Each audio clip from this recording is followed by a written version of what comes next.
Welcome back. Welcome at all. Good morning. Apologies for the delay. We are here in Q8 for the Mettle Games.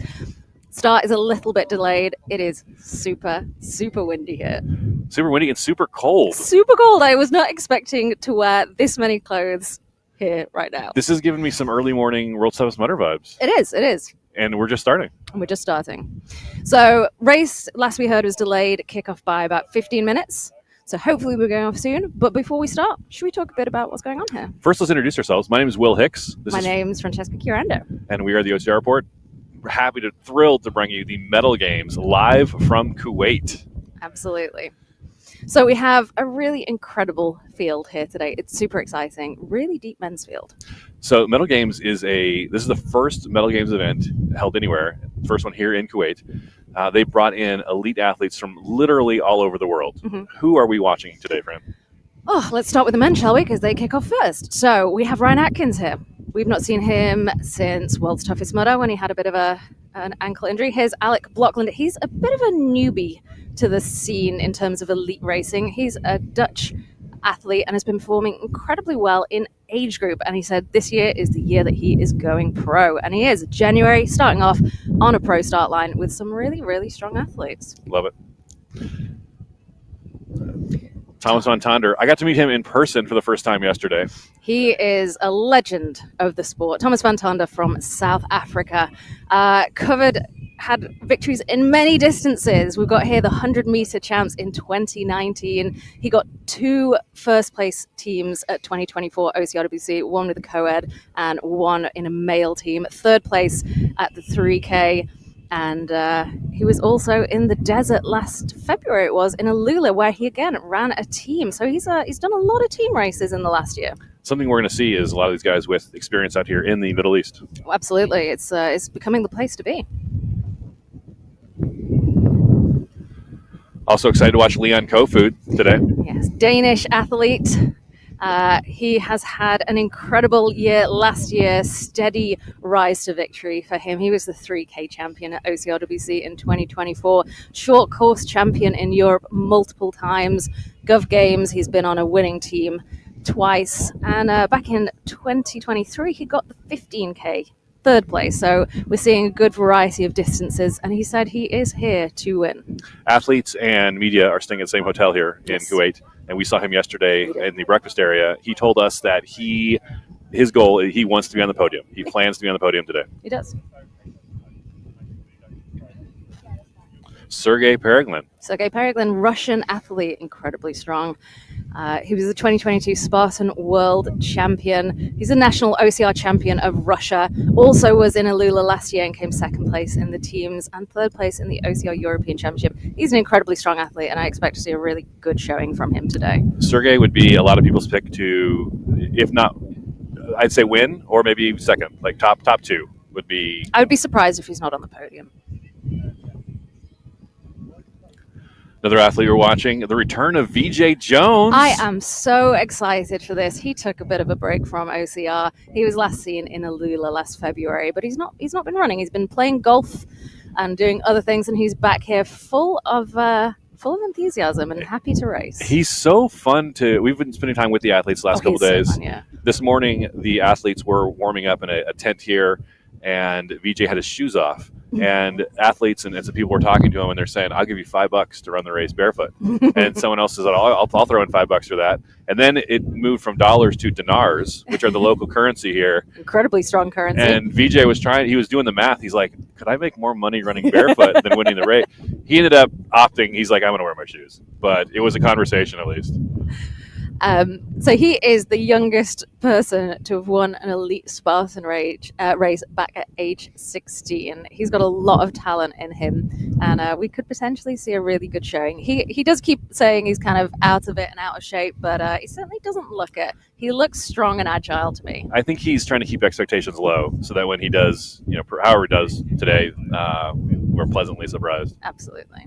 He was the 2023 Spartan Pan Am champ, twice OCR World Champion and Spartan World Champion as well. This guy has got a lot of podiums to his name. Oh, he's a great racer, one of the best. It'll be fun to watch.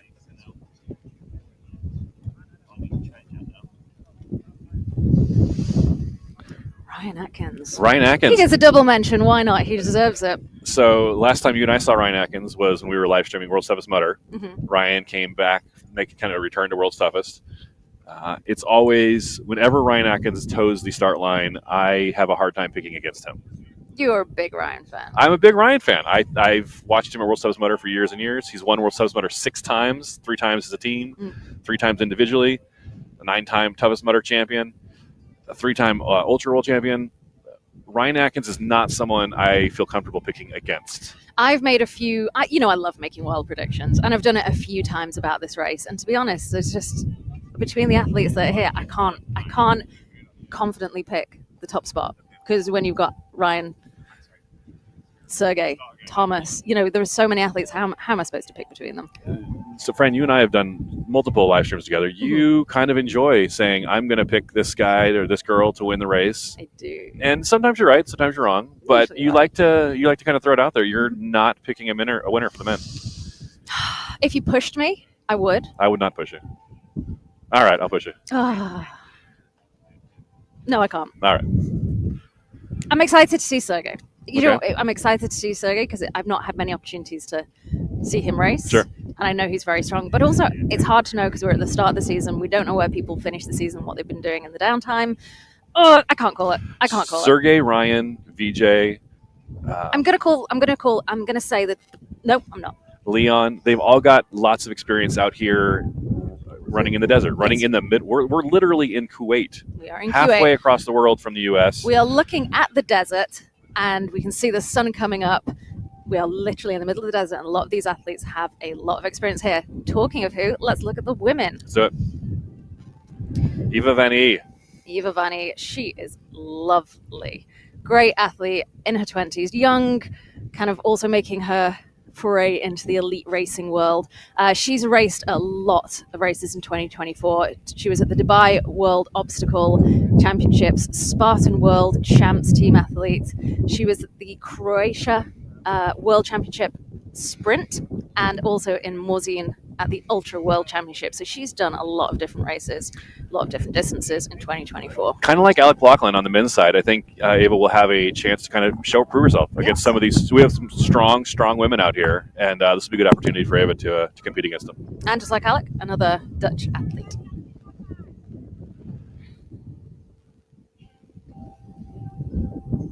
Angelique Chateauneau. French athlete. I'm excited to see her race today because she has a great combination of hybrid and OCR strength. She's well experienced. This course has got some very, very heavy carriers, which are going to slow some of the ladies down. And she's got that strength. She's raced in the Middle East 2017. She was third at the Spartan Middle East Championships. She was the winner of the OCR French Series in 2024, top 15 elite DECA World Championships. She's also came first place at the DECA Fit teams in Zaragoza. So she's been around for a while. She's got a lot of experience and a lot of strength as well as speed. You and I were out here about 2 hours before scheduled race time. We were out here about 5 a.m. local time. And Angelique was one of the first athletes out here stretching, she was rolling stretching, out, getting ready. Libby Joyce from the UK is out here. She is a UK Spartan Pro team member. In 2023, she got the first place team at OCRWC with Nicole, Mericle, and Lindsay Webster. And last year, she finished the Spartan UK Series in third place. She again last year kind of made her move into elite racing. I can see people running over to the start line, so I think we're going to be seeing them soon. So let's see the rest of the women before this race starts. Yep. Excited to watch Libby today. Alisa Petrova, Queen of the Desert. one of the top women. We expect to see her in the top 2 today. Yes, absolutely. She had a great year last year. She was at Alula. She came first place.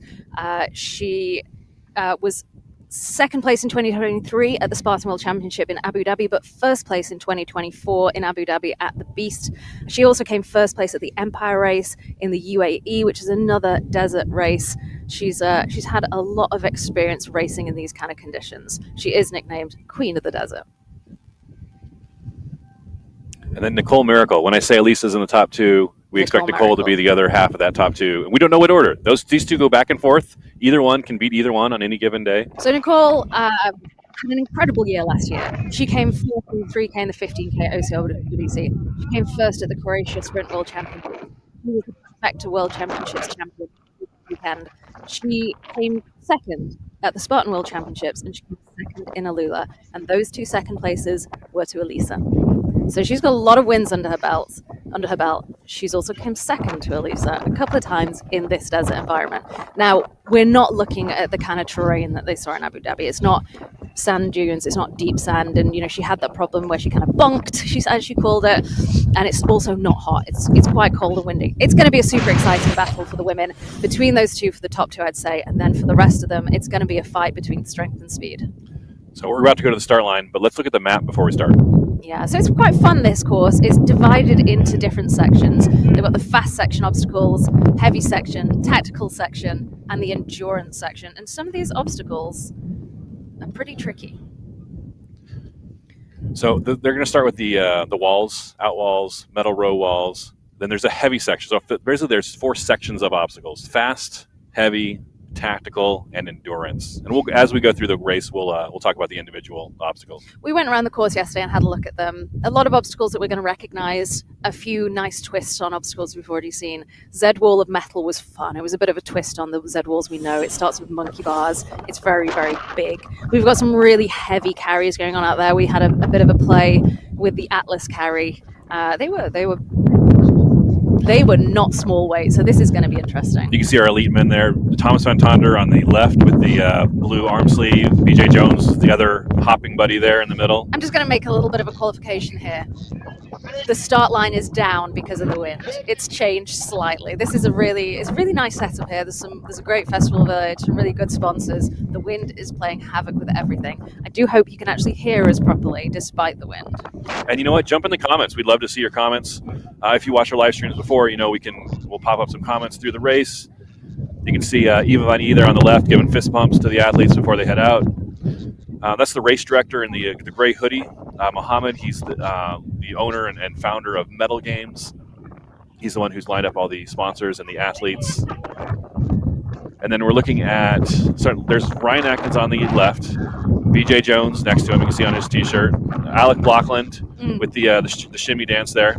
Interesting seeing everyone wearing a uniform to run in, because usually it's a really good way to identify athletes by their clothes. Now, all of these guys, we know them well enough to recognize their gait and recognize the way they run, but it's actually quite a sight to see everyone looking the same. Love to see it. You see on the right there, one of our local athletes.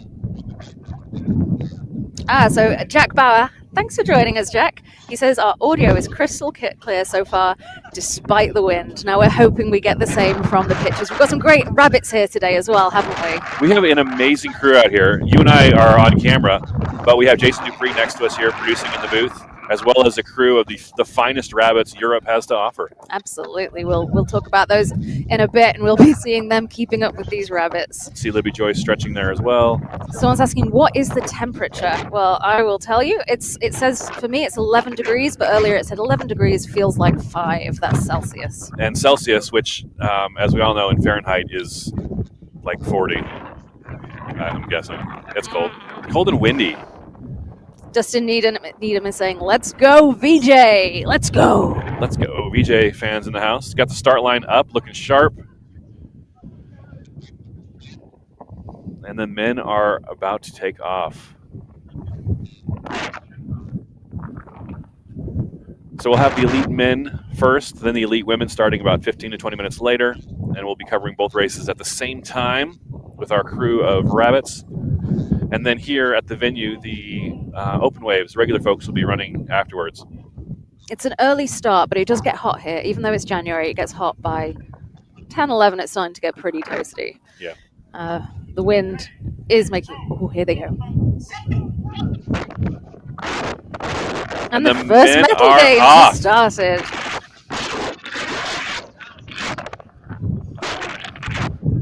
So Ryan Atkins taking an early lead there. We've got a local athlete taking an early lead there. Atkins is known for starting slow, so to see him in literally first place right now is unusual. His usual strategy is to You let the horses go out, and then he'll reel them in as needed. Now this is a 10K race, 6 miles, US 6 and change. So Atkins might be thinking, you know what, I want to establish myself. They're staying in a pack, and they're not going as hard. It's easy for us to say here in the booth. And Veejay Jones looks like he's up there pacing with Ryan, first place. We talked about the terrain a little bit. It is sand, but it's not the sand we saw in Abu Dhabi. It's a packed sand. So we've got someone asking a question. I know the invited athletes were big names. I'm surprised to see they make up all of the elite heat. Is there a big chance of a podium in the later waves? Well, the podiums are going to happen in the elite waves. It is a small wave here, but actually it's incredibly strong, and I'm really excited by the depth of competition and the names that we're seeing that we haven't seen race together in a very long time. Alec Blockland leading the pack. This is his first foray into elite racing. So the men through the first obstacle, we saw the over-under through wall. If you never run a obstacle course race, or if you're never familiar with it, they go over the first wall, under the second, and through the third. And none of them had a problem with that. Awesome to see Veejay and Atkins toe a start line. It is. Look at our first place guy right now. Listen, Leon, yesterday morning, he was confident. He said he's strong. He's been working on this distance because we know him as a short course racer. And I said to him, I was like, is 10K your distance? And he was like, yeah, it is now. He wants to win. And Thomas van Tonder right there with him.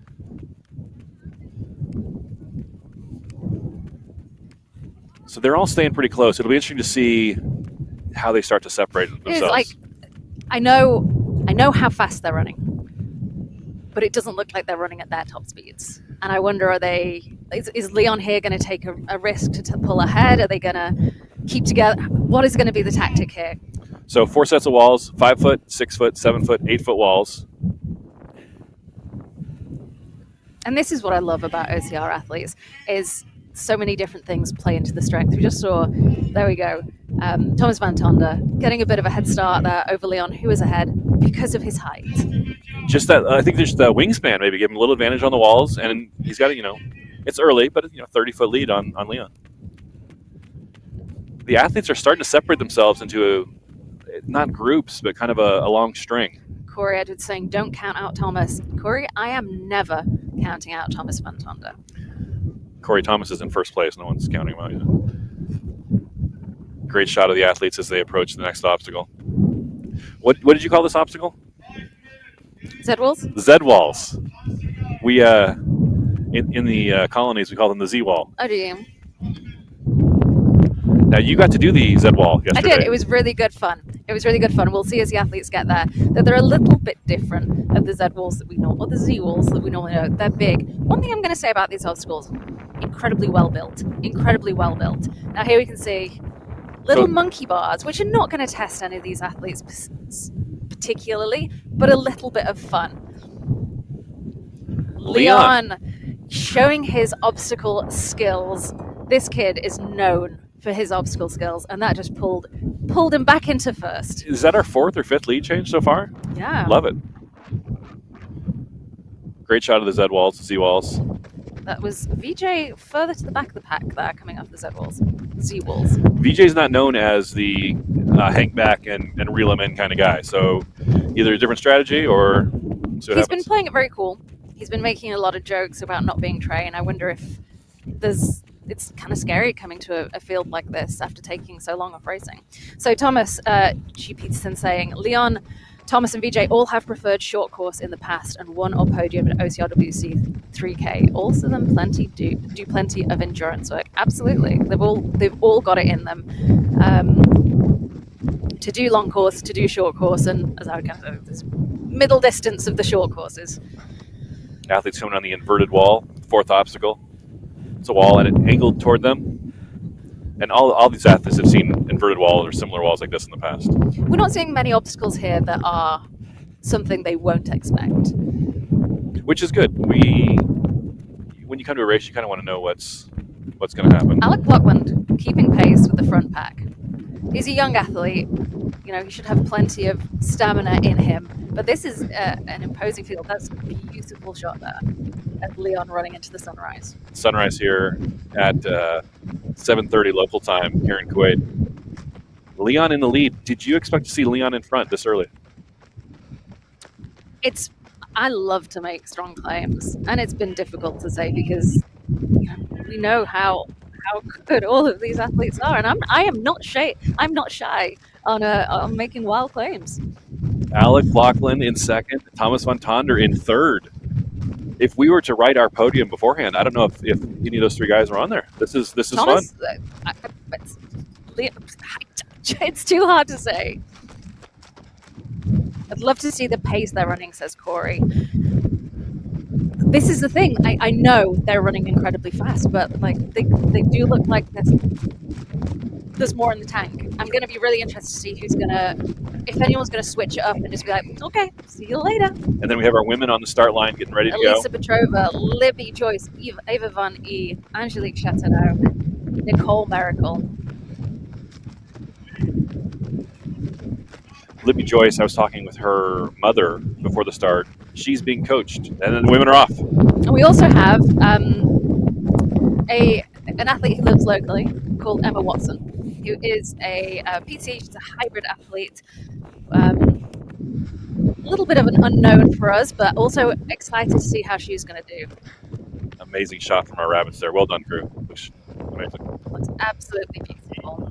So for the women, we have Alisa Petrova and Nicole Mericle. That's our 1-2 that we're expecting. We're expecting them, and they're up there just out for a Saturday jog right now. And to be honest, between the rest of them, can't call it. We had a little conversation about who we thought might be, if Alisa and Nicole do fill out the top two spots on the podium, like that third spot, who's fighting for it? And it'll be fun to watch which lady steps up and finishes up.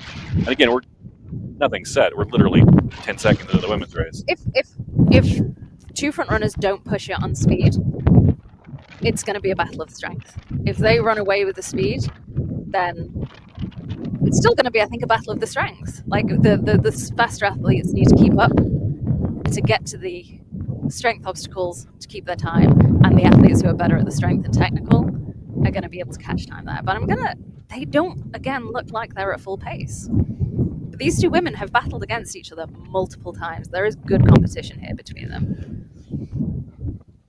Different strategies for the through there. Nicole going backwards. Interesting. So the obstacles are obviously the same for the men and the women. The only difference, some of the weighted obstacles have different weights for the men and women. We were talking yesterday, the weights may be a factor, both for the men and the women, in determining who the winners are. Scott Logue making a strong statement. Nicole in first and Alisa in second. Scott, I'd love to hear more from you on that. I think, I'm a big Nicole fan, big Alisa fan. I think they're both great. We've seen battles between them. With Alisa often coming out top, but Nicole had it in her at the last race. It was a longer race. She lost it midway. Look at this pack here on Bender. Top all four. Together. Where is the competition going to happen here on the strength obstacles for these athletes? So Leon in first, Ryan Atkins in second, Thomas van Tonder in third, right behind him, Alec Lachlan. And they're first, second, third, fourth, but you can see they're literally a stride apart. They're essentially tied. So let's talk about these weights, because these weights are not going to be light. Is this where we're going to see the changes happening? And if so, who are the stronger athletes there? Thomas van Tonder, he said yesterday he likes it. He likes it when it's hard because he has that strength. Coming up on the sandbag, Carrie, we were on the course yesterday. We got to play with the sandbags a little bit. I was talking with Veejay Jones. He gave me a secret for technique he did not want me to tell anybody until right now. This is a sandbag drag. It's a sandbag drag. So we'll get to the carry, Veejay's strategy for the carry when we get there.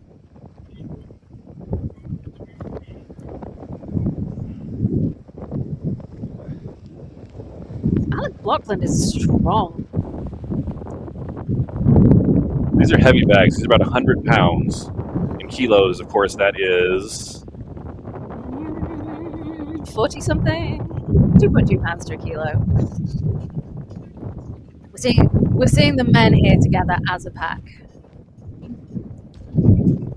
And this is where we're saying, is this where the strength obstacles are going to make the change in the race? Yeah. Having a chat. I'm not sure if Atkins is talking to a rabbit, like complaining about the obstacle, or if he's just, out for a Saturday drag.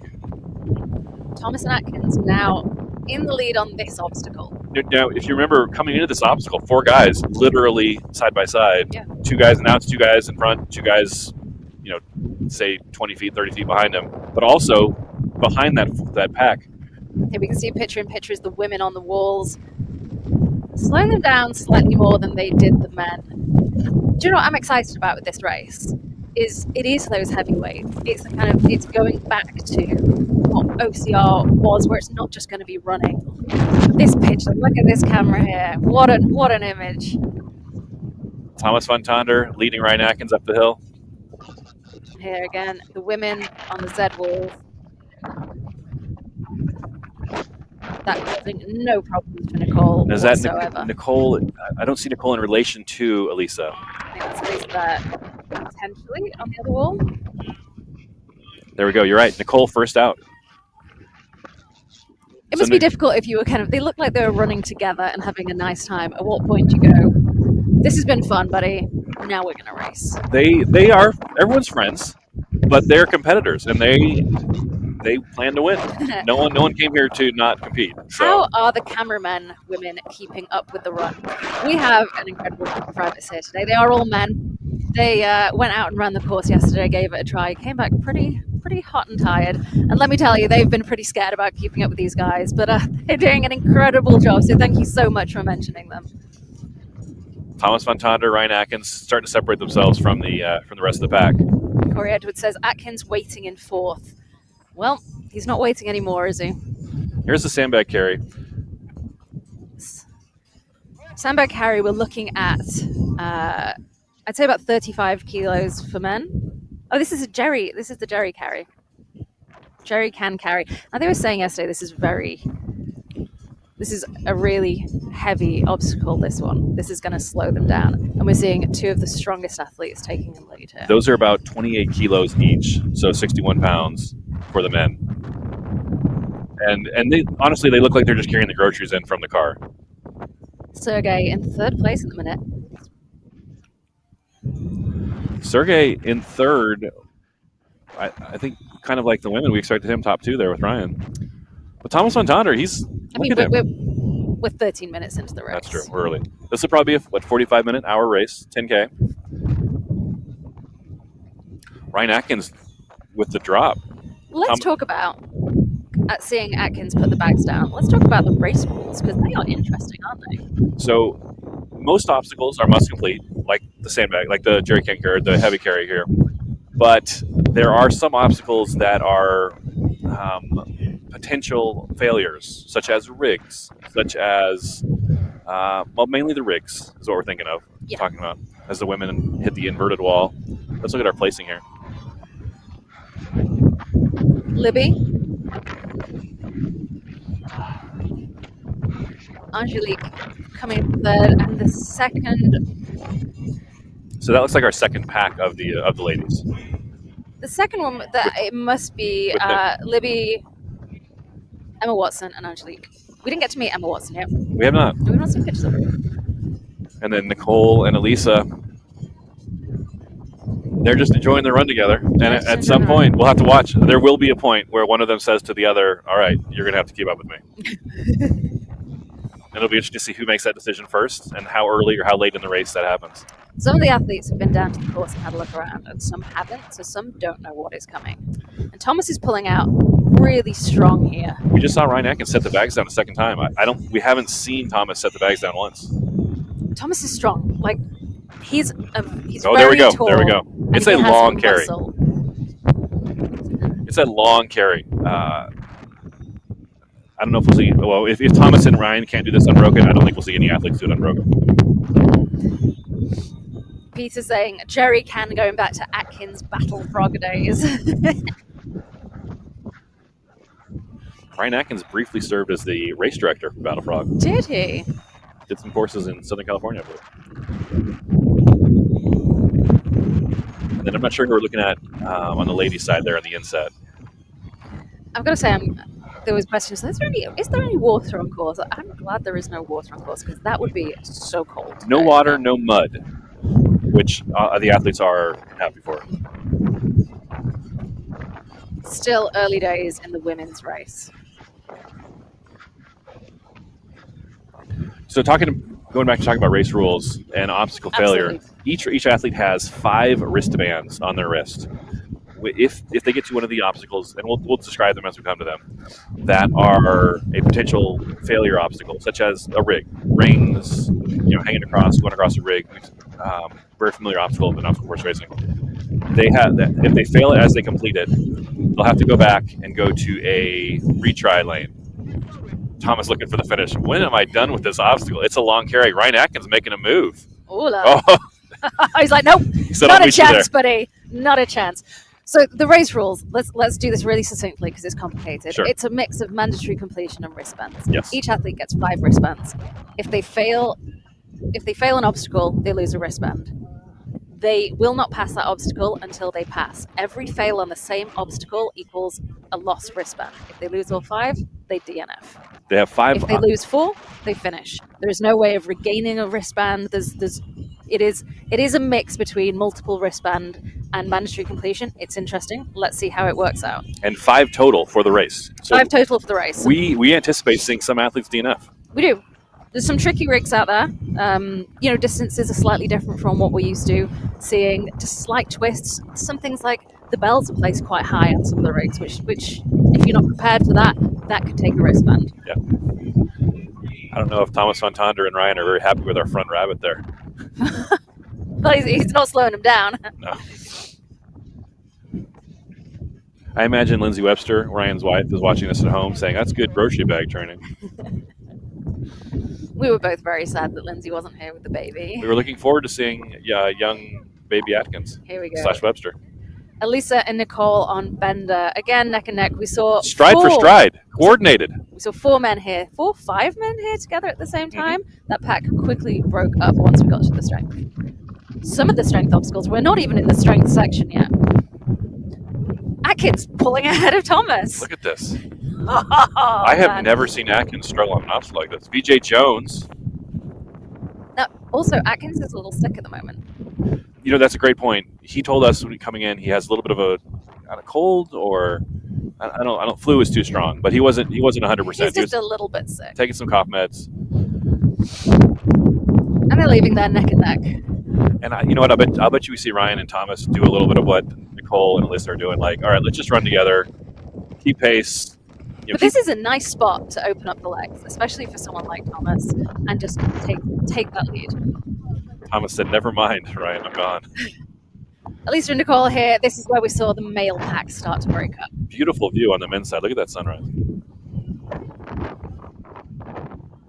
There's a lot of conversation over what to wear for this race. There's obviously local culture and rules to be aware of.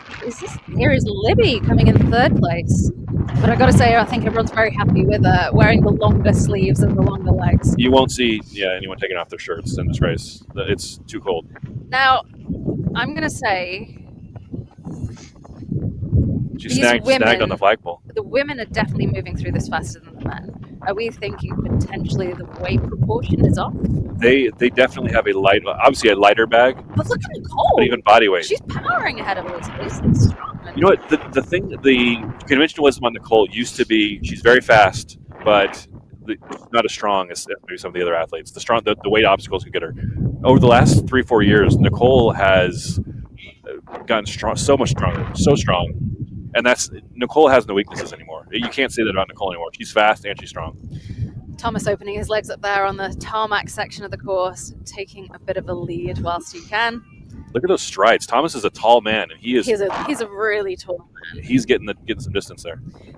We're seeing a few more women catch up. This is what we're kind of expecting to see, isn't it? The faster, more technical athletes taking the lead in the sections where there are the more complex rigs, and then the athletes who are more proficient at strength coming in and catching up some time. We've got Eva Van E there. Libby just ahead. And is that Angelique in second? So of this 3-pack, we have Libby right on the right, Angelique just overtaking her, followed by Eva Van E. So Libby in 3rd. Angelique just moved into 2nd. Into 3rd. Libby in 4th. Now they're 3rd and 4th, sharing it.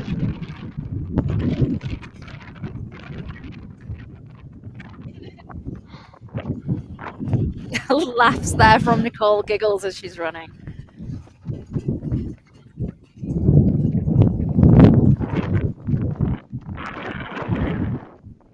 Nicole and Alisa are friends, so we've obviously been running together and having fun, but there's going to be something there for Nicole where she's going to want to beat Alisa. She has come second to her twice in 2024. This is the first race of 2025 for all of these athletes. It's the first major race of the OCR season, Mettle Games. So all of them, this is the start to their season. This is a way to kind of set the tone for, however this year is going to go for them. Some stats here from Jack Bauer, our favourite stat man. Atkins started the farmer's carry at 12.16 and finished at 17.57. That's a 4.41 carry. He then corrected himself and said, sorry, typo, 5.41 farmer's carry. Insane. Here's the sled pull. The athletes getting out of there. Where to go next? Looking for direction. Oh no. There's been some problems with course marking, with the wind and with vehicles moving around.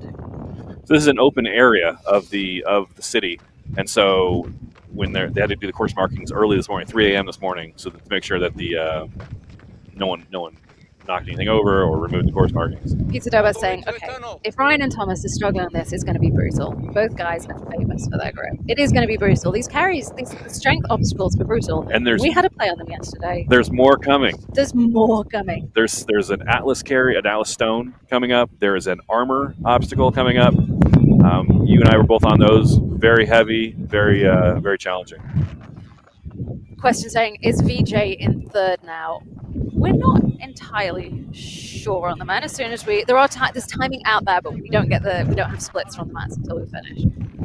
So Nicole in first, ahead of Alisa in second. Now I don't want to say anything too early, but it looks like the women are not as struggling as hard as the men were with this carry. But that's obviously early days. It's 5:41 carry for Atkins. Let's see how the ladies do. The thing is, the women are all doing an equal weight, so they're all competing at the same level against each other. However, if they're not as strong, that is going to change up how we predicted it to impact the races. Because some of these women are very lean, they're quite small. These weights are proportionally very heavy to them. The 45 kilo Atlas carry is not going to be much lighter than Nicole Libby. We saw Nicole take a brief break on the bags. Alisa take a brief break on the bags. And then here in third place, Veejay Jones. Sergey Pereglin in fourth. Oh, you were having a bit of a joke yesterday with Veejay. Yeah. He was saying he's going to take a strong fourth. And you said, how about a weak third? He said, I flew all the way across the world here. I'm looking for a strong fourth. I said, come on, man. You can do better than that. Give me a weak third. Looking at Nicole in first with another set down. Notice the lady set downs are not as long as the men's. It looks like mainly to readjust the grip.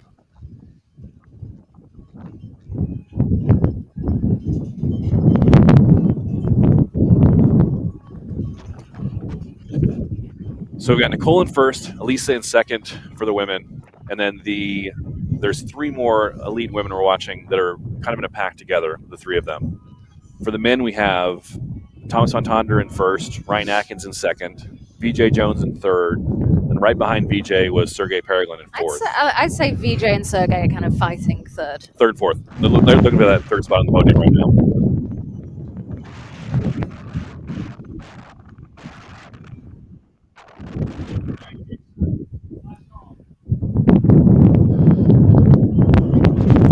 And here we come up to the armor. This is one of the obstacles you and I did yesterday.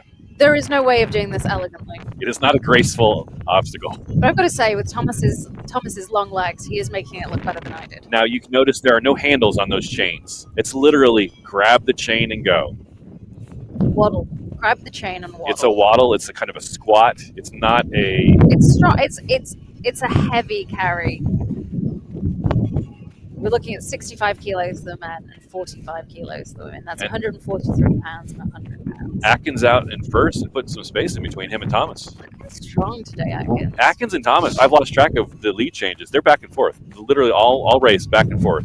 Atkins first now, putting some space between him and Thomas in second.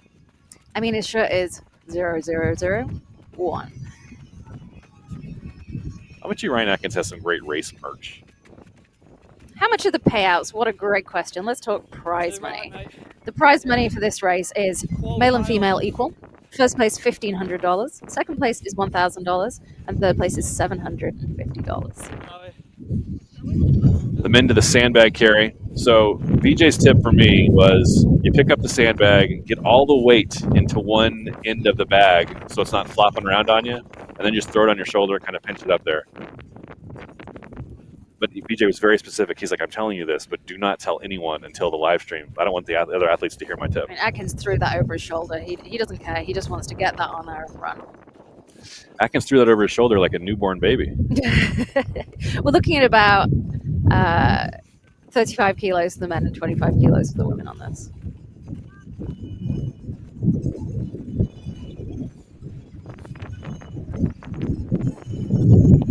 See the women still on the heavy carry.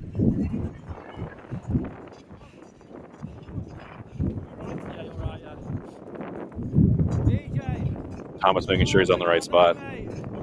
And then you might have seen Veejay running up. Veejay's approaching the obstacle as Atkins and Thomas are a third of the way, halfway done.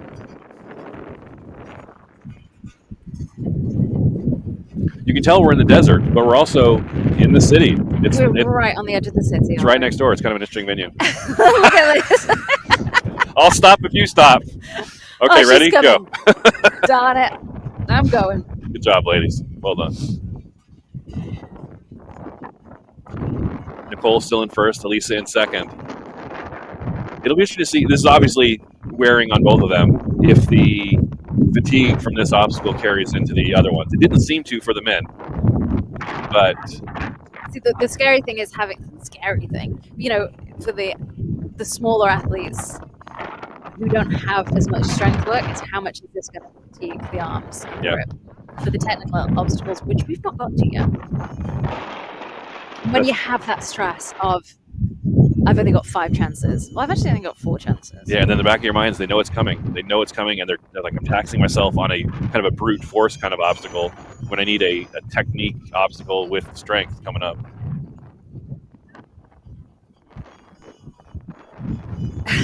Nicole dropping them, taking a little dance. It's interesting. They're kind of staggering, drop, pick up, but they're maintaining about the same distance. Let's see if Alisa. Oh, Alisa looks like she may make a move here. There she goes. And Nicole says, "No, thank you. I'll be right behind you." And there goes Nicole. Had big discussions with the rabbits about keeping up with these athletes. Very, very strong, very fast athletes. And they were saying, well, you know, they'll slow down a bit on the weights. Some of them they have, but some of them they haven't. Some of the weights they've really pulled through. You know, these are heavy obstacles. I think I expected, as we watched the women struggle, but I did expect, I think, a little more struggle from the, especially from the guys. The men's weights are very heavy. Atkins in picture.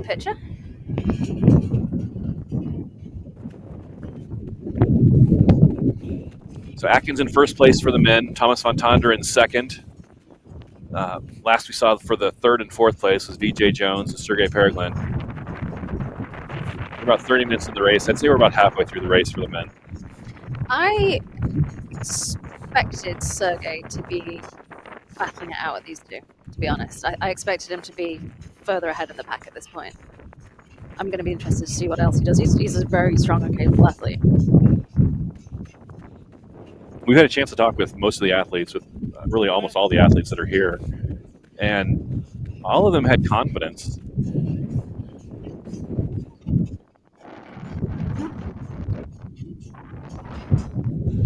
And then we see, was that Libby Joyce on the heavy carry?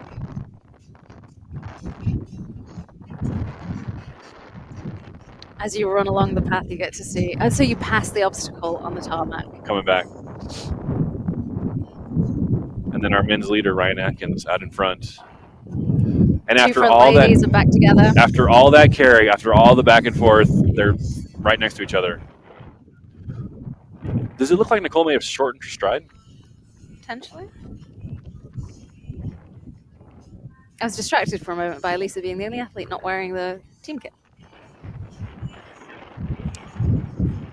It looks like, yeah, you're right. So first and second, Nicole and Alisa. This is honestly what we expected. We expected the two of them to be out there battling. We expect one of them at some point to make a move and challenge the other one, spoken or probably unspoken, challenge the other one to keep up with me. I'm going. And picture in picture, it looks like Atkins has got a strong lead. Happy to see that after World Toughest Mudder. He had a bit of a hiccup, twisted his ankle, had to pull out early.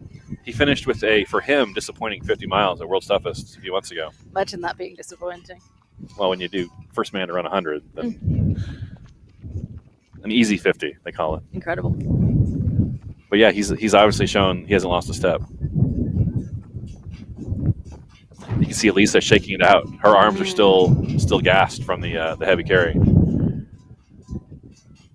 That is a 100% human reaction. Every single weightlifter or when you gotta shake it out. Like, does it do anything? I don't know. I think it does. You gotta shake it out. Like get the wiggles. Get the lactic acid. I don't know what I'm talking about. But. I think you're supposed to. Thomas G. Peterson saying Alisa shaking out her arms. Her grip may come up a wee short later. Who knows? Yeah, we'll definitely keep an eye on that. Some good grip obstacles coming up, aren't there?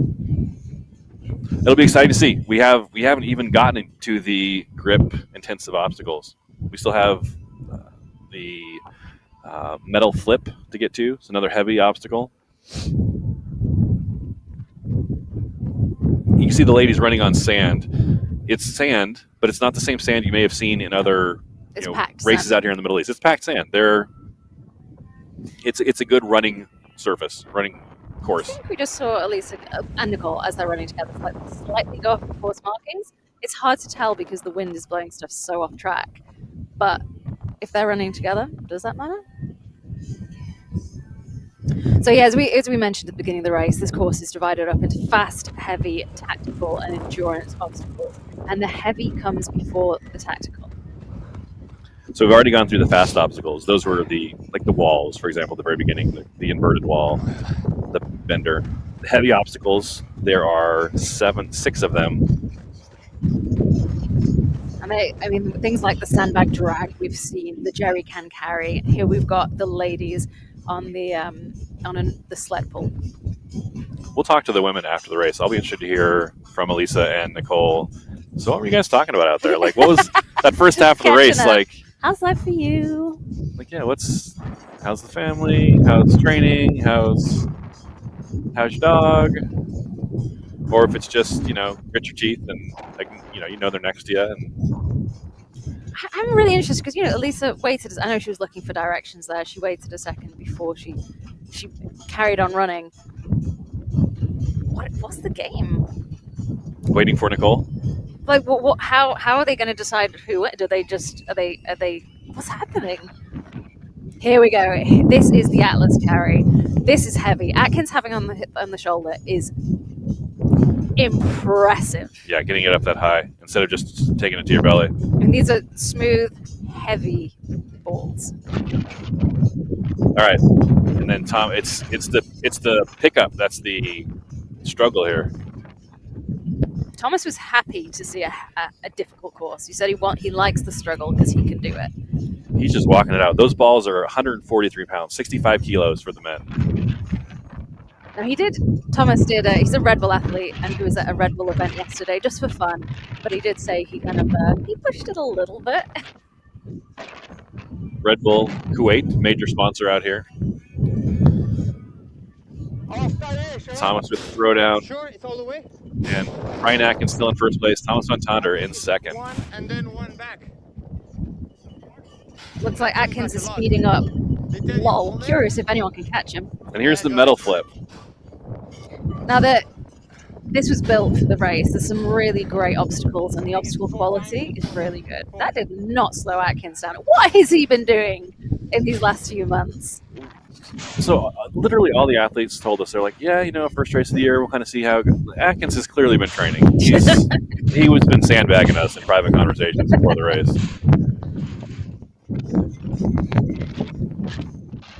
markings there on that flip. Yeah, I don't know if it's a number of. It looks like it was a number of flips, not necessarily a distance. That makes sense.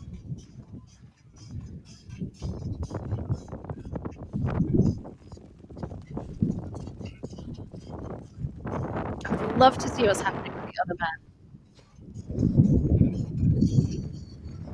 So pretty clear first and second in both the men and the women. Alisa and Nicole for the ladies. Ryan and Thomas for the men. Thomas van Tonder going punch for punch with Ryan Atkins. Does that surprise you at all? No, it doesn't. It doesn't surprise me. It surprises me that Sergey's not in the mix, but that doesn't surprise me. Here we go, Veejay Jones. Veejay Jones, our third place man, just rocking his gold shades. He's a cool kid.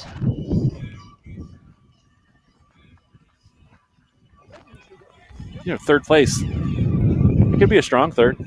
I told him I'd be happy with a weak third. It's looking a strong third right now, isn't it? He is training, but he's training very specifically for speed golf, which is a real thing. I did not make that up. Maybe speed golf and OCR are a good combo. All right, let's watch Veejay pick up this stone. This is the hardest part of this obstacle is picking it up. And Veejay had no problem at all. Now, Veejay didn't see Atkins and Thomas put it on their shoulder like we just saw. He's going with, this is kind of the more traditional way to carry these stones is against your belly. I mean, it's heavy. If 140 plus pounds. why put it on the shoulder if you don't? It's not a... Oh, Veejay, we love you.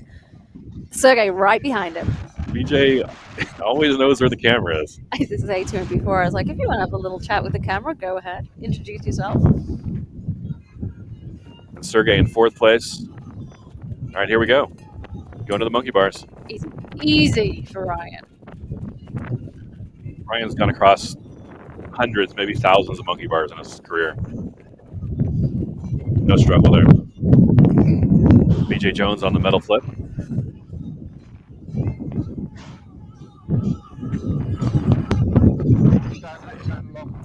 Ladies coming out of crawl. Alisa and Nicole. First, second. Still, let's just say still neck and neck because... It seems silly to say one's in first, one's in second when they're going to be side by side here in 2 seconds. And Veejay Jones out of the metal flip. I mean, we could say potentially in this race we saw the most switches between first and second that we've seen in a very long time. Sometimes in races, for whatever reason, one person gets out and the race is over in 10 minutes. It seems like 12 minutes. Yeah. This is a great race between both these women and both the top two men. And Veejay is not, he's within shouting distance of the top two men. Mm-hmm. I'm excited. It'll be fun. Like they're obviously okay. Here's the ladies on the armor. On the waddle. It's one of our comments said it's a squaddle. Yeah, squaddle, very nice. Shout out to whoever said that. It was clever. Peter Dobus.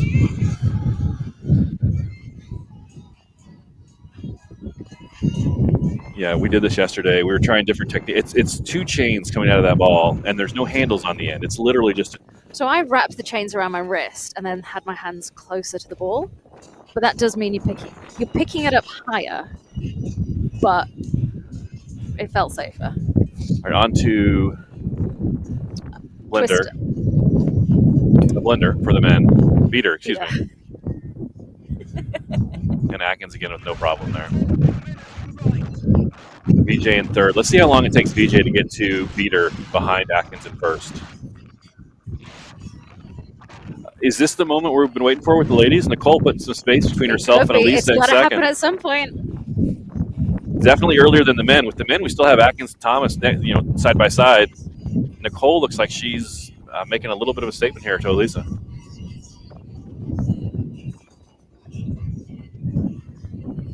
Leon with the Atlas carry. It's heavy, Leon. This is going to be the tricky bit for Leon as well as the carries. The smaller athletes, even with the strength, you just smaller.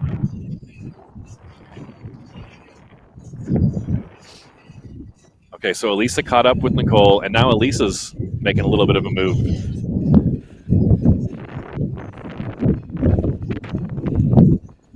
Lost the camera there for a second.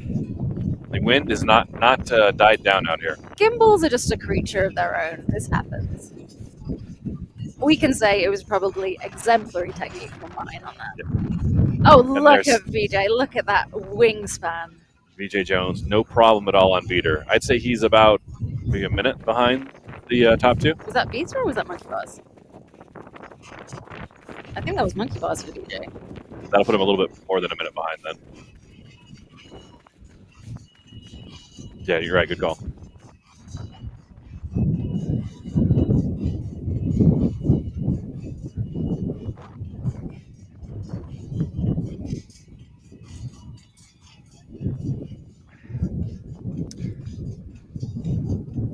It's okay, not too far behind on the monkey bars, but far enough that it could start to get tricky for him to catch up.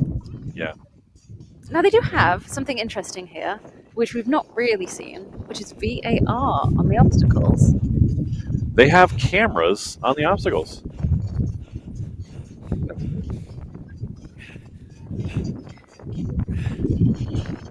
This has been...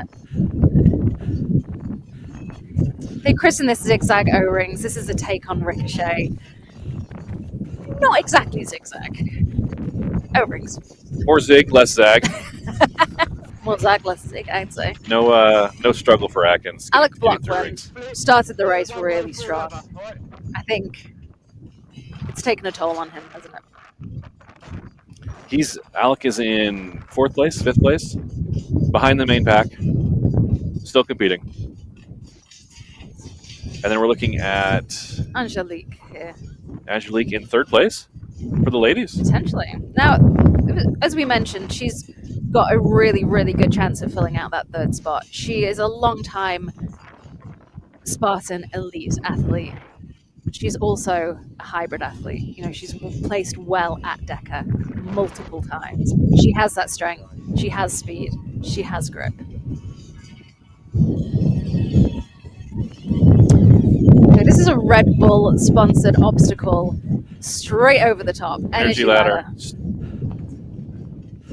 Look at that. Well done, Atkins. You know what? Skipping that last step, I think that's the trick. The downhill is much more, not difficult, but you need more cautious on the downhill part of that than the uphill. Going uphill is pretty easy. Downhill can make you a little nervous. Here we go. This is Sergey on beta.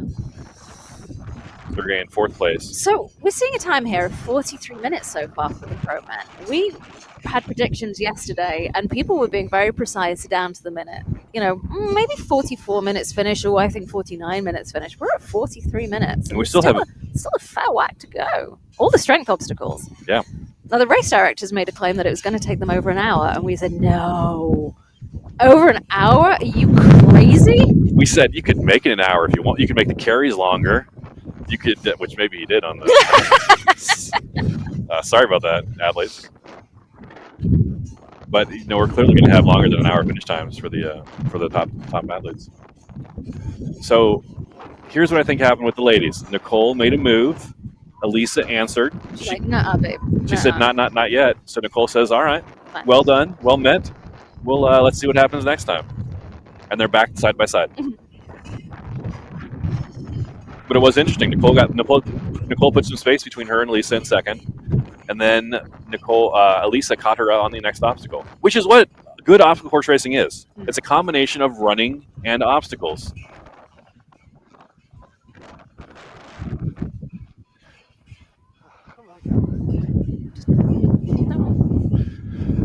So it shouldn't be just, you know, the strongest cross-country athlete shows up and just dominates an OCR race. That's what I'm excited about with this course. We were talking about this yesterday.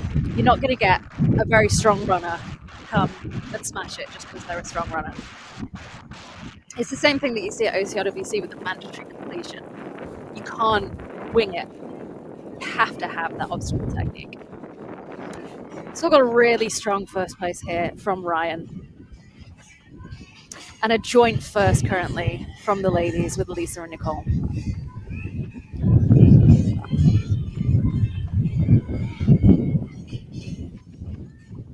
You know, the top 2 women, top 2 men are giving us everything we could have hoped for in a good race.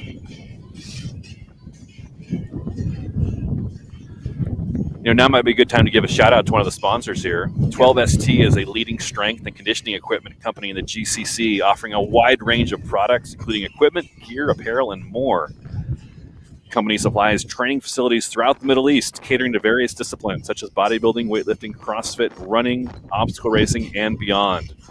12ST is proud to sponsor and partner with the Mettle Games, an event with the potential to become the largest obstacle course competition in the Middle East, thanks to its professional team and outstanding organization. Thanks to 12ST for their sponsorship. Message here from Brian Wiltonen saying Gabe Kaplan says hi. And Will is smiling, so I'm guessing he knows what that means. Shout out to Brian Geltonen and to Gabe Kaplan. Are they your fat boys? No, they are two of my poker buddies. Oh, lovely. Oh, rope climb. A very short rope climb here.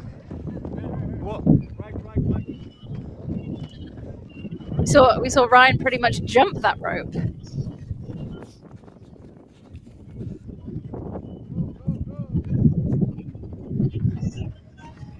Alisa and Nicole still side by side the entire time. And then on the metal slip wall, which making short work of it, not a lot of slip out of Atkins. I'm really happy to see this performance from Atkins today. It's so funny because, like, I'm always happy for whatever athlete is doing well, and I'm sad for those who struggle. But I'm really happy after WTM and you had that ankle injury. It's, you know, it's always hard when someone has to make that decision to stop racing. You know, we haven't really highlighted it yet, but Atkins has put some space between himself and Thomas in second. He absolutely has. He's put a big distance. Look at that stride. Look at that running.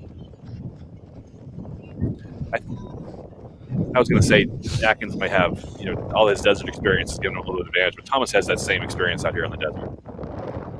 I don't think, honestly, Alisa and Nicole, same thing. I don't think, because they all have desert experience, I don't think that's going to be a factor in who wins. It's not hugely deserty here, is it? The sand is quite well packed. It is soft. There are areas where it's quite soft, but we don't have the sand dunes. We don't have the heat. What we do have is wind. You know, the wind was something we were not anticipating being a factor in this race. We thought, before we got here, the sand's going to be, you know, the desert, just like other races we've seen in the past. Not a factor really at all.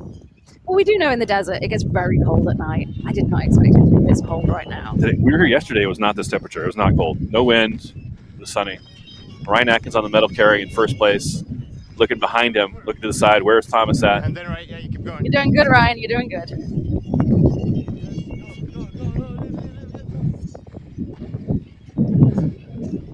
So Ryan has clearly put himself out in first place for the men. On the women's side, Alisa and Petrova, Nicole Mericle still first, second. It's going to happen. Here's if I could wave a magic wand, Alisa makes the next move. Alisa says, all right, it's my turn to put some space between us. Well, Alisa's, you know, as we said, Nicole might have something to prove. Alisa's got something she wants to hold on to. We are seeing a collection of people starting to come to the finish line. Are we going to be seeing? And here we go, Leon taking on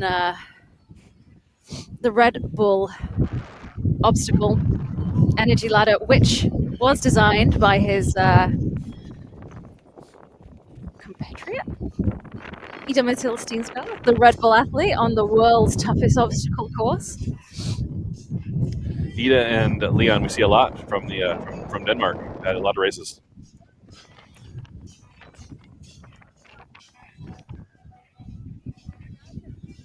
I think we're seeing We're watching the women on screen. Ryan But we're coming towards the finish line. We're getting a shot of Ryan.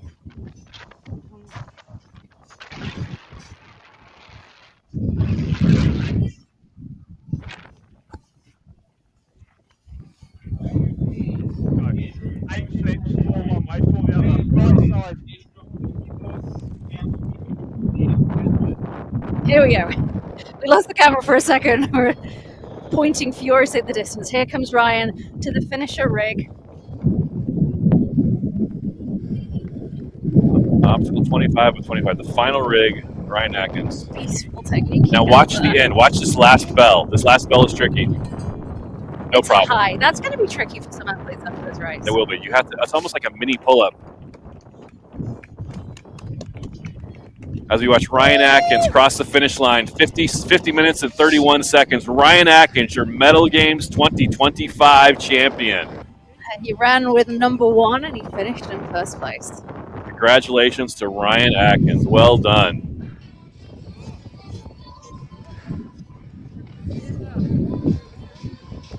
Ryan Atkins and Mohammed, the race director, president of Mettle Games.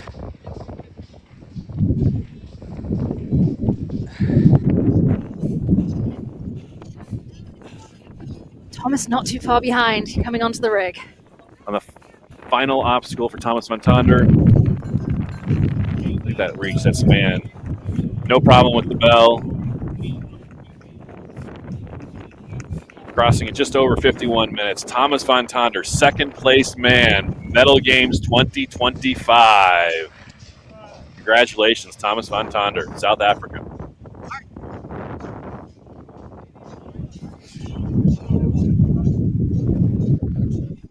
Outstanding. So we have a first 2 minute cross. Ryan Atkins, Thomas van Tonder. 50 minutes. 50 minutes. I feel like we were both kind of right with us and over 45, less than an hour. Pro women had 45 minutes here with our top 2 women still neck and neck. Okay, I'd say Alisa's a half stride ahead of Nicole. And as I say that, Nicole's like, nope, no, I'm not. No, she's not. They're stride for stride, first and second place. Okay, now sometimes in the open categories, people run together and they cross the finish. They're here to, in the spirit of teamwork and camaraderie, and they'll cross the finish line at the same time. I don't think Alisa and Nicole are going to do that. So I still believe one of them is going to make a move. Now, we're late in the race, 45 minutes. There may be 10, 15 minutes from the finish line. One of my favorite stories is from a race in the UK called Rat Race Dirty Weekend. John Alban was running. And he was kind of running like this, tied for first and second, with a really great athlete called Connor. They were kind of like neck and neck, and everyone was like, oh my gosh, this doesn't happen. And it just got to a point that Ryan just went, okay, bye. And he opened up his legs, and is that going to happen here? Now, either of these women could do that, though.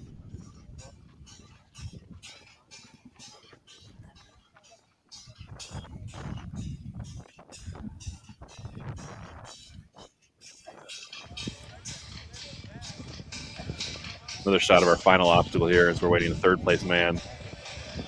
Who is it going to be? Can we pull this off? Whose phone is this? It's the front.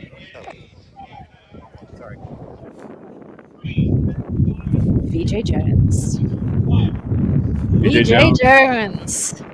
Oh boy, Veejay. Veejay Jones, third place. Veejay Jones promised us a weak fourth. I said, Veejay, I'd like to see he promised us a strong fourth. I said, Veejay, I'd like to see a weak third.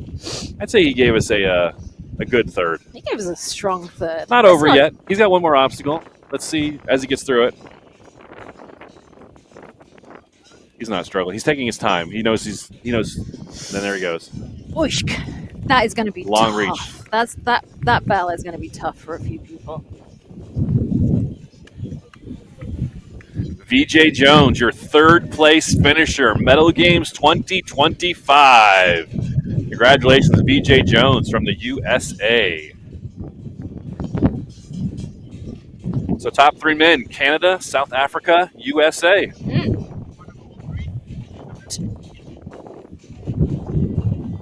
We're going to try and grab some interviews with the top 3 men on the finish line.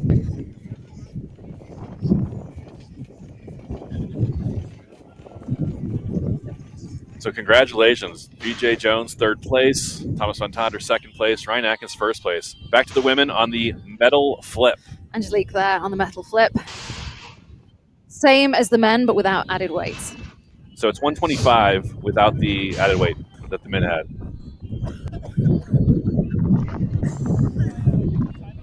125 pounds, which is, give or take 40-ish kilos.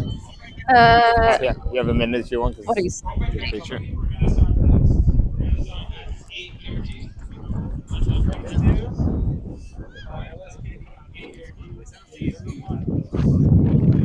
Side by side, Nicole and Alisa. One of them going to make me. Here we go. Sergey coming in fourth. Well done, Sergey. That's okay. Didn't have the showing at the Spartan World Champs in Abu Dhabi that he expected to. I didn't really take that into account. Sergey Pereglin, 4th place finisher, Mettle Games 2025 from Russia. Congratulations, Sergey. Sergey's an incredible athlete. I wonder what happened. I expected to see more of a battle between him and the top 3. We'll have to find out. Here we go. The women again, neck and neck. Peter for the ladies. I'm trying to remember a race where the top two women or men stayed together this long throughout the race. Also, I wonder, we talked with both Nicole and Alisa. They didn't mention anything about this being a plan.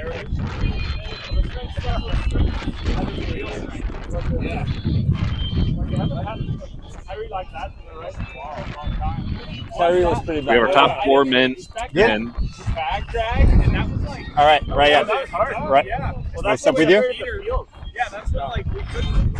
Do you mind holding this? Yeah, sure. Go ahead. Okay, here we are on the finish line with Ryan Atkins, coughing from all the wind and the sand blowing over. Congratulations, Ryan! Amazing race. Tell us a few words about it. How was it for you? Yeah, it was a lot of fun. The course is great.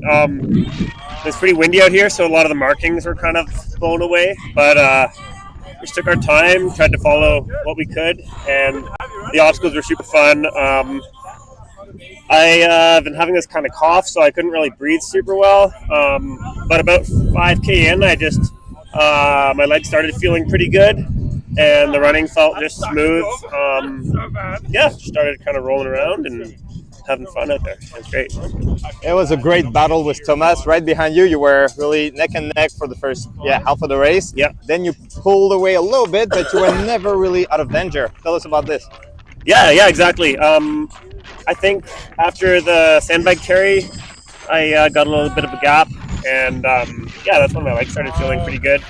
And just had a nice little buffer. Just took my time, kept it kind of under control, and awesome. Finished it in.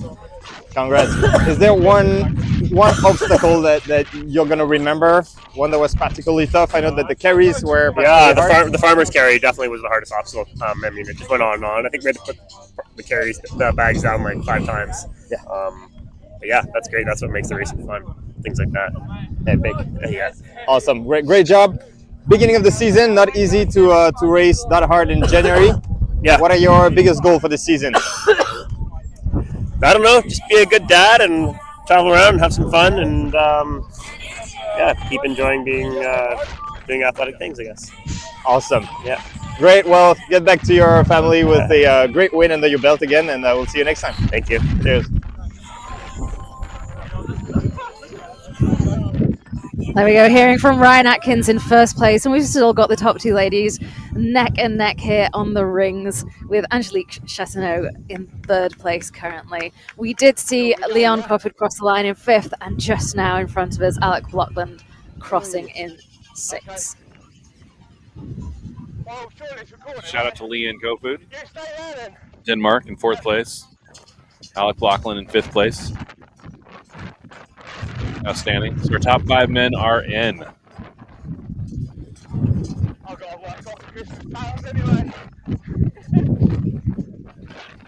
Lisa and Nicole still pacing each other. Sam, can you hold that? Yeah, you can just hold it. Yeah, fine. Okay. All right, back on the finish line with Thomas here for our 2nd place finisher. Congratulations. Thank you. It was a great battle with Ryan. Tell us a bit about this. I haven't raced Ryan in a really long time. Look, we've been racing for like 10 to 15 years, both of us, and it's really cool to have him back on the start line along with all the other competitors. So pulling out front was nice. Being able to be at the sharp end of the race, to be in this position at the start of the season is always cool. I think the guys did an incredible job with the event. The running was tough. The obstacles was really cool. We had some strength items that was really strengthy, which was cool. At the back end, some cool agility obstacles. So I think it was a well-balanced race. And kudos to Ryan for still showing up, still racing hard. Dad life is cool. He's got kids now. I've got kids now. Life goes on. But to be able to be here, still race hard in Kuwait Mettle Games, first season, blessed to be here. Awesome. Strong dads showing here indeed. That second part with the heavy carries, that's where you two really pulled away from the crowd. Yes. Ryan told us about that farmer carry. How was it for you? It was pretty heavy, huh? So I generally do well at the strength items, so the carry was tough. Yes, even for me that do well at strength, the carry was so tough. Myself and Ryan, we kind of pushed each other at that point, and I think that's where we separated most from the rest of the field. And look, that was really early on in the race though. So we had a lot of racing left, and we had to work hard to keep that gap to the rest of the field. And in the middle of the race, myself and Ryan was quite close to each other, and he managed to pull away a bit towards the end, and he took the win. I'm happy to get onto the podium, to be here to take a second place in this field. There's a lot of strong men here, so I'm proud of my race. Yeah, you should be. You were never really that far from Ryan. You always had him inside, and it was very close, up to all the way to the finish. So congratulations. Thank you. Especially for having a race here in January. It's not easy, middle of winter. So great job being already in shape. What are your biggest projects or goals for the season? But this year, I'd like to stay in this sharp end of the racing. Like I've had an up and down build from COVID. Even I have it 2 years just building my form back to where it was. And I'm happy to kind of see that I'm able to race at the sharp end of the race at the start of the season. So if that's the starting line, then it can only get better for the year. Awesome. Happy New Year. Great 2025 for you. Thank you. Let's get it. Cheers. Cheers. Thanks. Awesome. All right, so we saw something exciting happen in the women's whilst that interview was happening, and it's slightly changed now, but the energy ladder kind of tested Nicole for a bit, and Alisa took off without her, but Nicole has caught up, and we were quite excited here whilst we were watching that interview. I love balance obstacles. I love them for this reason. People don't expect them to be as hard as they are, and they can often be the ones that really, really test people. It froze up Nicole for a second there. It She did. was on the top, going up again. Like we said, the first time we saw it with the men, going uphill's the easy part. Mhm. Going downhill, it gave her a pause before she finished it fine, but it definitely gave Alisa a chance to make a move. Nicole's made that gap back up though. I'm just gonna give Sergey a shout out because I think Thomas missed it whilst we called him across the line. Sergey finished in 4th, and then we had Leon and Alec coming across in 5th and 6th. But we will go over the top finishers. Having a quick recap and then looking at the women. Nicole should be around. I like looking at women sometimes. All right, all good. All right, back at the finish line with Veejay Jones here, our 3rd place finisher. Great job, Veejay. How was the race for you? And a great smile, the best one of the 3. Thank you so much. Really kind of wild. I'm going to trying to block the wind here, but it was.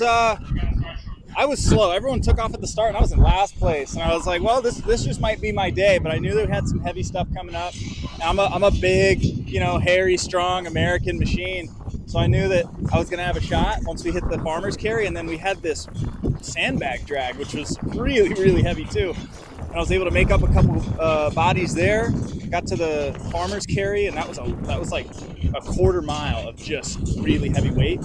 I was able to just like push little intervals through there, got back in, and I found myself in 3rd place. Went off course a little bit, had a little scenic detour, made our way back, and then kind of settled into like a normal obstacle race, just running and obstacles. And my body kind of woke up. It's been a while, but kind of found my stride and was able to hold off Sergey to the finish. So I'll take a 3rd. My goal was I wanted a really strong 4th place, but I would accept a weak 3rd, and we got our weak 3rd. So Mettle Games, good inaugural event.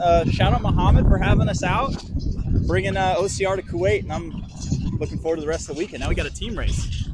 Exactly. Yeah, exactly. And now you know the course. So what did you think? You mentioned a couple of the carries and the heavy obstacles. Yeah. How did you like that format, having a couple of fast obstacles first and all the carries and then the more technical obstacle at the end? It's quite different from I think it usual was mix. really cool. I think once you get a lot of fit athletes out during kind of championship season or like mid-season when everyone's fit, it'd be really cool to see people attack certain segments to maybe incentivize people going faster through speed obstacles, through technical sections, through the strength, and maybe like, you have awards for each of the individual sections and then the overall athletes, which could be kind of cool to see like where people excel.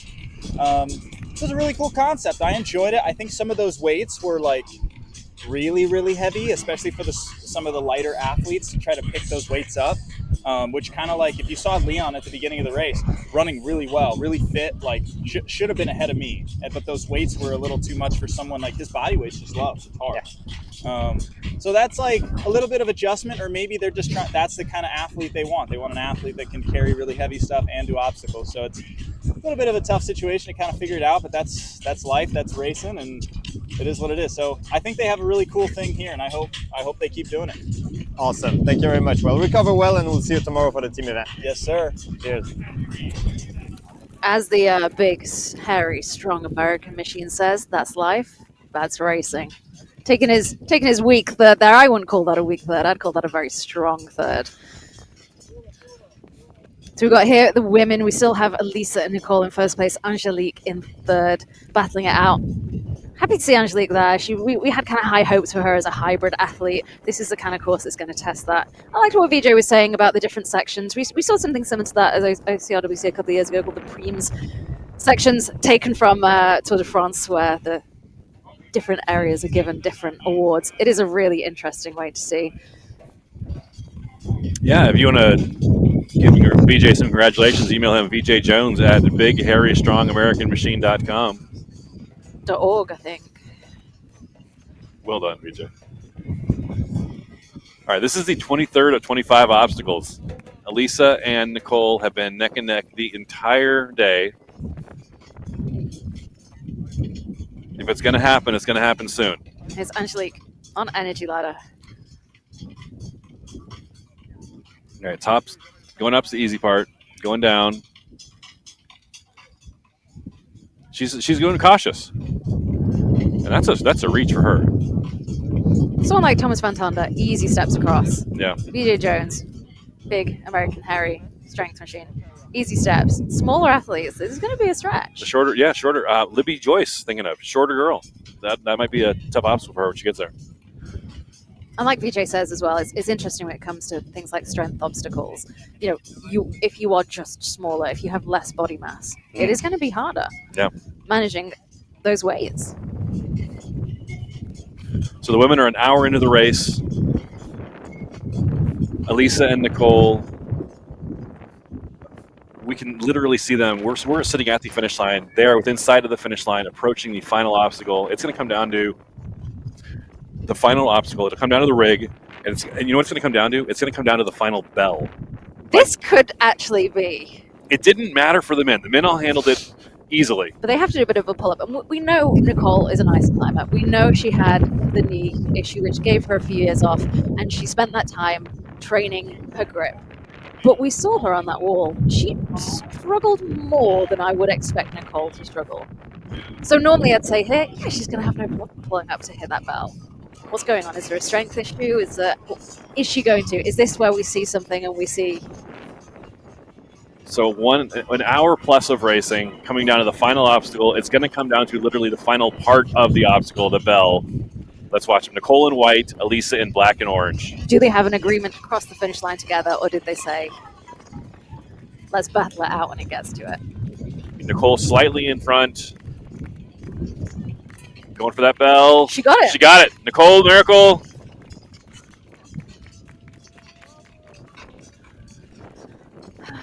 Oh, and they're crossing hand in hand. Nicole, Mericle, Alisa, Petrova.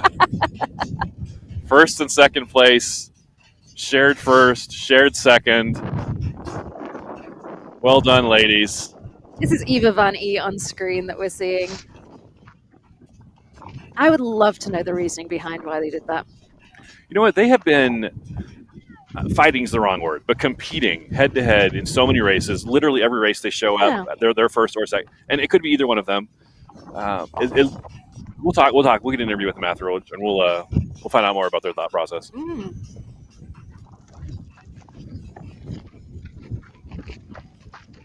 So we've got all of our men in, first through sixth place. We have our top two women in. We have three women still out on course. We have Eva Van E from the Netherlands here on screen. Angelique Chetneau in third place currently. Eva Van E and Libby Joyce out there, unsure on their placings. Both young athletes, Libby the youngest of them all. Eva making her kind of starting to make her space in the pro racing field.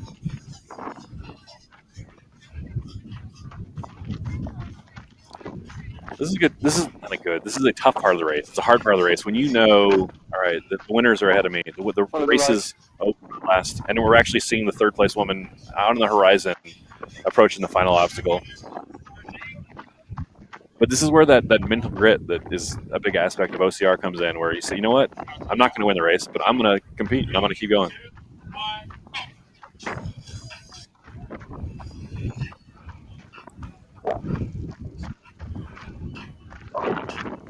I think it does show as well the quality of athlete that Nicole and Alisa are currently at. So far ahead. They were so far ahead, but it didn't look like that much of a challenge. Like if they were pushing against each other, of course, this course was really difficult. You know, it's a hard course, but they were able to do that together.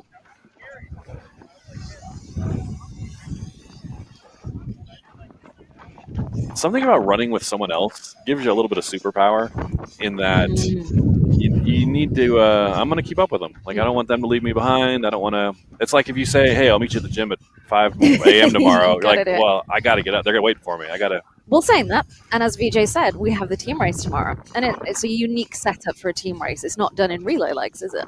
No, it's not. It'll be fun to watch that tomorrow morning here on the OCR Report, the Mettle Games YouTube channel. And another interesting thing about the team setup tomorrow is the teams were compiled by the race directors. He said, yeah, hey, you guys are out here. Let's see what you got. Let's put some teams together. Team races are always fun at OCR. Different formats. World Subs Motor has a format. OCRWC has a format. Mettle Games have its own format tomorrow. Super fun. Love teams in OCR. And the athletes love them too.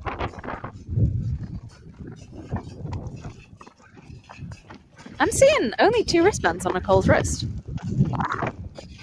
And only 2 wristbands on Alisa's wrist. We'll have to find out on that. I know Atkins kind of stacked his, so he had maybe wristband 5 thick. That must be the case. There's a couch if you need it. Take a seat.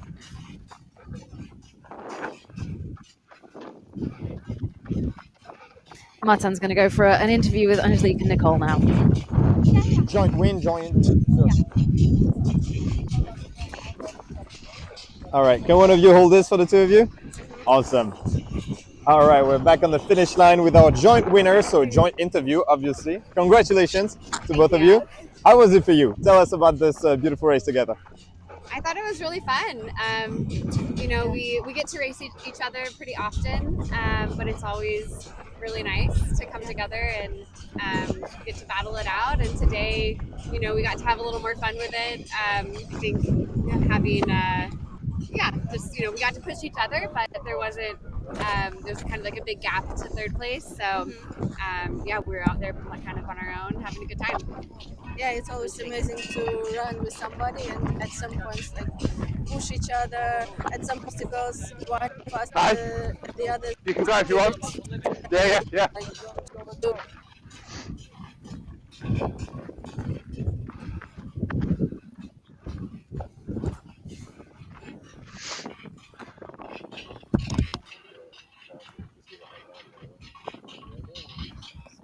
Was anyone that was in your mind, maybe, or I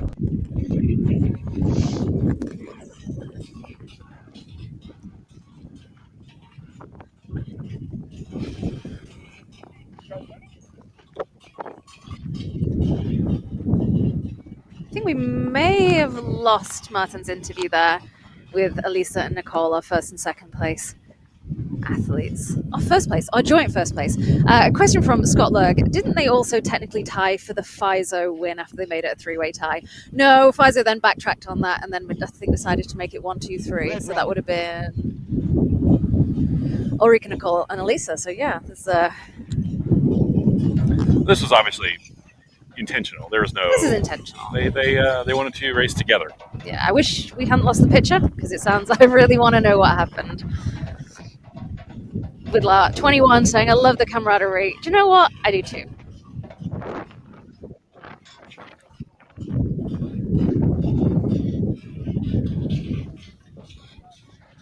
Angelique there in third place. I think we've got Eva Van E in fourth place. And Libby Joyce in fifth. We've not seen or heard much of Emma Watson. I've not met her. I've not seen whether she is definitely here. Someone we were expecting to.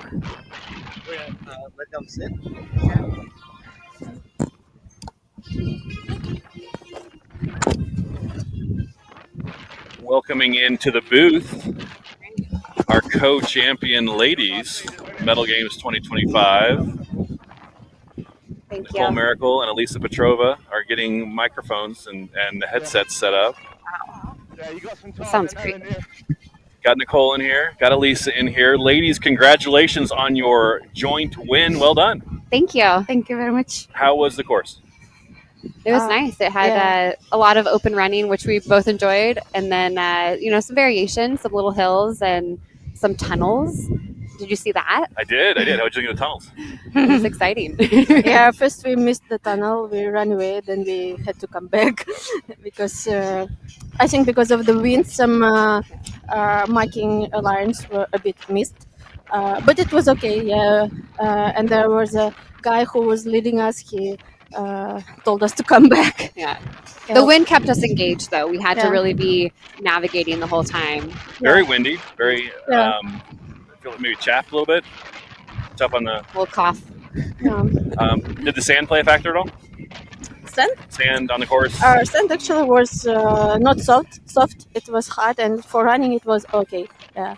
And I think the most hardest parts were carries, especially like for me personally, because and the distance was like divided into sections. And first sections, I think more than 5 kilometers. It was just carrying, and I got a bit tired of carries.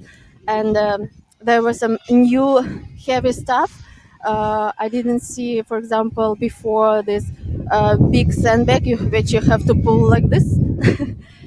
And I got stuck at it a bit. It was heavy, and the loop with 2 sandbags was also very heavy. I had to stop several times, like rest, shake my hands, Sure. and It's not only that continue. it's heavy, but they're really awkward to carry. Yeah, and they they bang hit into your legs. shins. Yeah. Yeah, and they just hit legs from both sides, like you go like this. You kind of feel like one of those like wobbly, like Penguins. yeah. Okay. Joint finish, co-finish, combined finish. What was the plan there? Did they come together before the race, during the race? What was the thought there? I think that we're kind of in the we're in the same boat. Just it's we had an off season and have both kind of like struggled to get back into like full fitness, and so we came into this race not as fit as maybe like a normal championship race, but knowing that we were kind of at the same spot there. So we started running and kind of was like, how do you feel? Yeah, I think we both took 3-4 maybe weeks of rest, and just now started to run, and it's a bit harder than before these weeks. Yeah, and I know that in Middle East maybe it's a season of races, but for me and maybe for Nicole it's off season. We had to rest sometimes, and like Nicole said, it's for us. We are not at the best shape, for example, like 1 month before, but it was nice. I think. That's good. We're still able to run together and push each other a little bit, and get back into it. You're very far in front of third. We just saw third place finish a second ago. Very far in front of third place. Fran and I were talking. Whenever we see the two of you at a race, we kind of think, okay, first and second. We don't know which order, but one of you probably in first, one of you probably in second. So at kind of the kickoff race for the 2025 season, we're thinking, okay, let's see. We're going to probably wait for the next race to see, all right, who's got who's going to win the 2025 race year. We're looking forward to it. And Alisa has a history of showing up at the right time to the right races, doing well. So we'll see. Yeah. And this race maybe was a bit unexpected for you to see this. Yeah, but we made it like a surprise. What did you guys think of the Mettle Games experience? I think it was quite nice. Yeah, judging was okay, and the organizer put cameras on each obstacle. I see this for the first time at OCR races. It's very good. When you have, for example, some issues, you can just check video. It's very nice. I think they made a great effort to put a really nice race. But for next races, I'd probably divide carries with some other obstacles, because I think when more than half of a distance is carry, it can be advantage for more heavier athletes. When some like smaller athletes, I saw some guys. They are usually at OCRs for the Emirates, are really good on running and obstacles, but with carries they cannot carry. They stuck there. Like, guys, I saw this. Maybe it's better like divide obstacles, carry, ring, something, crawling, running, not just like carry. Just like instead of the clumping them together, you mean? Yeah, This one was like all heavy carries, and then it was like all upper body obstacles together. Like combine, Yeah. not like Spread them out a little. not like carry, Yeah. running, but again carry, because I think it can be advantage for some athletes, like if it's going like carrying. Yeah, it's not really a format that we've seen before. Yeah, having them all something clumped new, like that. yeah. So it was interesting. Yeah, but I think the organization was okay.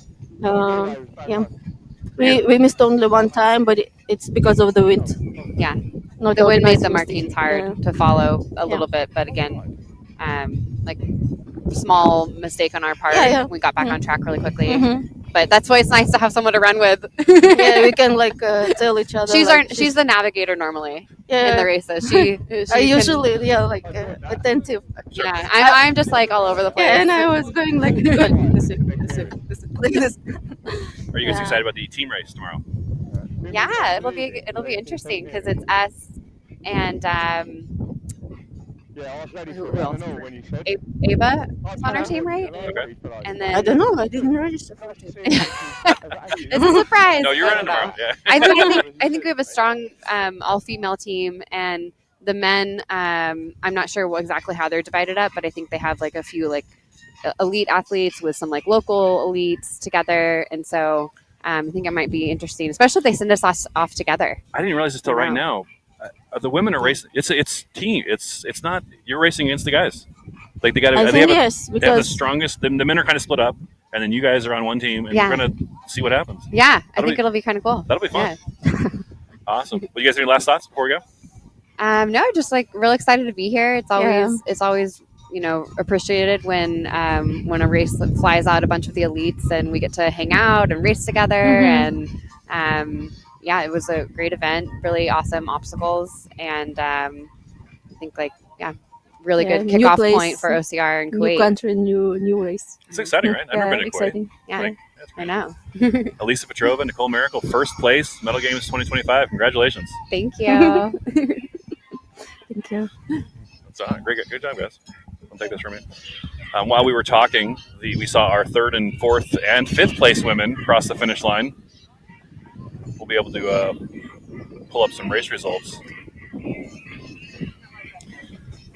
But congratulations again to Alisa and to Nicole, our top two women at the Mettle Games 2025. Getting Fran back in the booth here with me. So funny to see them in their short sleeves, and I'm here shivering away. Just goes to show how hard they've been Well, working. they just ran 10K. Exactly. So, Fran, while I was talking with Alisa and Nicole, we saw our our third. We fourth, saw and really fifth place. strong finishes from the other women. Let's update everybody on third, fourth, and fifth place women. So, side note, we were slightly worried about that final rig Yeah. for the women. Because the last bell is quite high and it's going to require strength to kind of get up there to hit the bell. Sure. Angelique came in third. She had she really like muscled up. She did a bit of chicken winging on the bar to hit that bell. Good strong third. Eva Vani came in. She got that bell really well, not far behind Angelique. And then Libby Joyce finishing as well, incredibly strong, and she hit that bell so easily. Those three women had a great race. You know, we were talking with the race director yesterday and talking about the band system. it's kind of unique in that it's a combination of must-complete obstacles and bands. And I said, you know what? You might have some women like DNF. Like, Yeah. and We thought so. We thought that would happen. I thought absolutely, I thought it would happen, and we didn't see a single one. I'm excited. I think it's great. And I don't think that is a reflection on the difficulty of this course. I think that's a reflection on the skill of the athletes, because we did have a male athlete DNF, a local athlete. We did. You're right. This is a tough course, but these athletes that are out here, not only is it a great field and a mixed field that we've not seen in a long time, they're strong athletes. Like, they smash. I expected to see a lot more difficulty out there, and they are strong. What do we have to do to test these guys? So we'll have let's recap the men's top finishers. First place was Ryan Atkins. Let's see if we get leaderboards up here and we can get the names down. Second place, Thomas van Tonder. Third place was our American Veejay Jones. Excuse me. Let me make sure I get this quote right. American machine. That may be my favorite quote from an OCR athlete. Veejay Jones is a quote, big, hairy, strong American machine. He is funny. He is charming and funny. I like that man. And then our top three women in first place, shared first place, Nicole, Mericle, Alisa, Petrova. Mm-hmm. And then third place for the women, Angelique Châteauneuf from France. Angelique Châteauneuf from France. So nationalities. First place for the women, USA and Russia. USA and Russia. Third place. France. Fourth place, Netherlands. Fifth place, UK. And then for the men, in first was Ryan Atkins from Canada. Canada. Second, South Africa. Thomas USA. van Tonder, USA. Fourth place was Sergey. Russia. From Russia. Fifth place, Denmark. Leon Kofod. Sixth place, Netherlands. That's quite the that is quite the mixed bag, yeah. United Nations of finishers. We'll have the full race results and graphics on the OCR Report Instagram page later today. You can find that at the OCR Report on Instagram. Absolutely. If you are here, make sure to hit that subscribe button to the OCR Report here on YouTube. Mettle Games on YouTube. Subscribe. And do not forget, tomorrow is the team race. We're going to have the men, the top elite men are split, and then the top elite women are all together. So we'll have team-on-team competition tomorrow to see. And the first Mettle game. Hey, here's a special little look at the instant replay. We started this as an Alisa incredibly often close coming race. out top. And this is where it all started to make the changes, was with the first of the strength obstacles. That's really what broke it up, right? It really was. And that's when Ryan Atkins and Thomas van Tonder made their move, and the two of them were alone for, I'd say, half the race. Complaining about the obstacle, or if he's just, out. That's not in slow motion. That's how heavy it was. Here's the sandbag carry. Thomas and Ryan heading Atkins out. With the drop. That was a heavy carry. I don't know if you heard. I was talking with the ladies. They were talking about how this carry here was heavy. Oh, there we go. It's also awkward. It's a long carry. They felt like Am I penguins done with with this the bags obstacle? bouncing It's a off long their carry. legs as they're trying to Ryan carry. Atkins making a move. Cold or I don't. Flu is too strong, but he wasn't. This is actually He wasn't 100%. This is. It's epic action slow mo. Here's the sled pull. A special shout out to our production crew, our rabbits, who flew all the way here from Europe. Jason Dupree flying all the way here from the There are US. no handles on those chains. Let's give a shout out to those rabbits. Outstanding, yeah. Absolutely. We have Mark Turner and Dave Pieces. BJ was very specific. He's like, I'm telling you this, but you We've got don't know what Lee I did Fuller, expect. Jason Brunnock, I think a little and more Martin stuff Perrier. from the, Outstanding. Martin, Lee, Jason, guys. Mark, and Dave. Well done. Outstanding. Incredible work. A few of you commented, great obstacles keeping up with these guys. They heard that comment. They were like, yes, thank you very much. Said we're fast. Thank you very much. And to Jason, with we cannot give him his flowers enough. We literally brought a studio from the United States. We have a studio in the desert. Minutes so far. This morning was tough, wasn't it? We always face a new challenge, and there's always one. And Jason always pulls through and always manages to find a solution. So a big thank you to him for making that work. And it doesn't matter. Like, we've done this, I don't know how many times. There's always something new. Like, oh wow, the new iPhones don't take SIM cards. What? So we need eSIMs. Well, those don't work here. Well, we rustled up old phones from racers, from Laughlin is strong. Here we go, the ladies. Ladies over the wall. Again, this is a replay. They did great. These are That heavy 8-foot wall guys. is About tall. 100 Yeah. pounds. It's about 8 foot. In kilos. Is that Nicole? I don't It's see about Nicole 8 in feet relation to Alisa. The Z wall, or as we call it in the U.S., the wall. Hit the inverted wall. And then Alisa and Nicole, we saw this for a solid hour, running side by side. And Nicole. So why did Alisa and Nicole again, side by side? I wasn't part of that. Stride for So stride. Coordinated. There was a conversation out on the course. They said, hey, it wasn't actually they didn't say it was so much a conversation, but more like an acknowledgement, like, hey, let's just do it. Libby. We've talked to them the last couple of days. They didn't Just BJ's tip for me was you pick up the sandbag, we see them first and second competing to one fishing venue at every race. So it's interesting to see them say, hey, you know, this race, we're not going to try and beat each other. We're going to cross, literally hand in hand, cross the finish line in first place. Still far in front of third and fourth, fifth place women. First half of the race, like, great performance, great race. Sled drag. And this, it doesn't actually mean they took the race easy. We still have No, they clearly. I mean, all the strength obstacles. I mean, I love the camaraderie, and a few people commented Coming they towards love the it as finish well. line. I do. We're gonna Gotta give a shout out for that. Great battle with I was quite Thomas right behind you. You were really neck and You know, I'm neck not for gonna the lie. I first, was looking forward half of to the race. Then it could have been either of them. to see if Nicole could claim that crown, Queen of the Desert. In fifth. Gary was so tough. But, myself and Ryan, we they're kind clearly of both pushed at each top other. of the sport on the women's side. Did you Each other at ask that them about point, the and I bands? think Did they that's lose where any we bands, or they separate not ask them about the most bands. from Great rest of the question. field. And look, that was really early on in the race. Did not. We had a lot of racing left.